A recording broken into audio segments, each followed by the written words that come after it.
கங்கை கரை தோட்டம் பக்கத்தில் ஒரு ஆசிரமம். அங்கே ஒரு பெரியவர் தங்கியிருக்கிறார். அவர் தான் ராமகிருஷ்ண பரமஹம்சர். அந்த ஆசிரமம் இருந்த இடம் கரக்பூர். வங்காளத்தில் பொதுவாக எல்லோரும் மீன் சாப்பிட்றது உண்டு.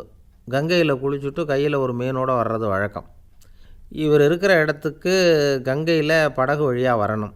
அப்படி தான் எல்லோரும் வருவாங்க. வர்றவங்கள ஒன்று கூட்டி ஆன்மீக விஷயங்களை பற்றி பேசிக்கிட்டு இருப்பார். ஒவ்வொரு நாள் ஒவ்வொருத்தர் நகரத்துக்கு போகணும்.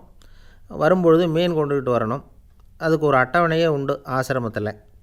அது பிரகாரம் ஒரு நாள் சுவாமி யோகானந்தர் படகில் போனார்.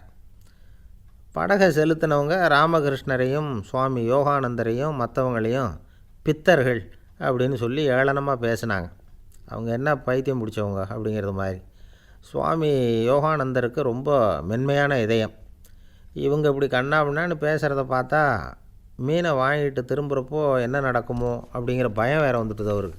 அவ்வளவு மென்மையானவர். இதை தெரிஞ்சுக்கிட்ட ராமகிருஷ்ணர் யோகானந்தா இங்கே வா அப்படின்னு கூப்பிட்டார்.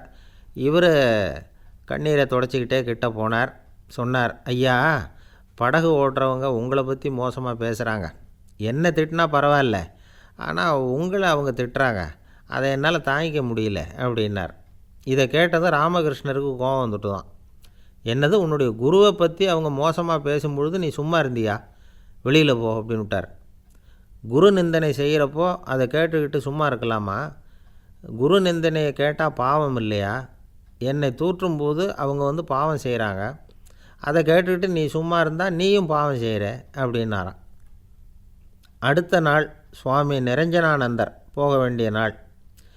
இவர் படகுல போகும்பொழுதும் அதே மாதிரி நடந்து தான். அவங்க மோசமாக பேச ஆரம்பித்தாங்க, திட்ட ஆரம்பித்தாங்க.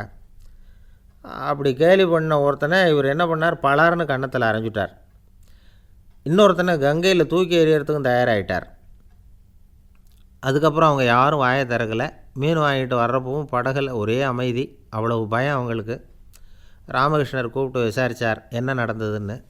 இவர் சொன்னார், அவர் யோகானந்தா போகும்பொழுது என்ன நடந்ததோ அப்படியே தான் இப்போவும் நடந்தது. குரு நிந்தனை செய்கிறத கேட்டுக்கிட்டு நான் சும்மா இருப்பேனா?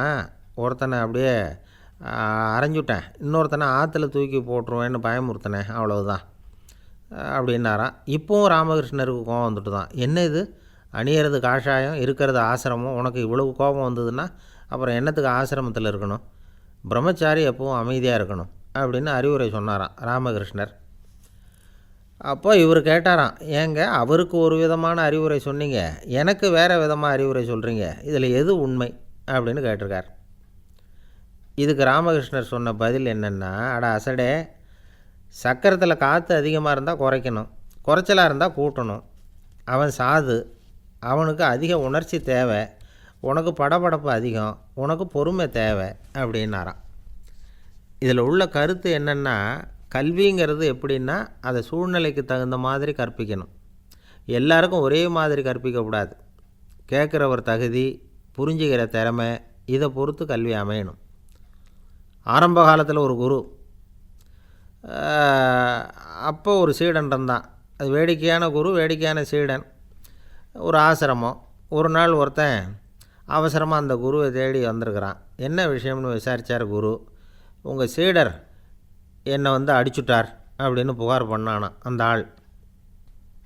குரு சீடனை கூப்பிட்டார். அடிச்சியா இந்த ஆளை அப்படின்னு கேட்டாரான். ஆமான் இருக்கான் சீடன்.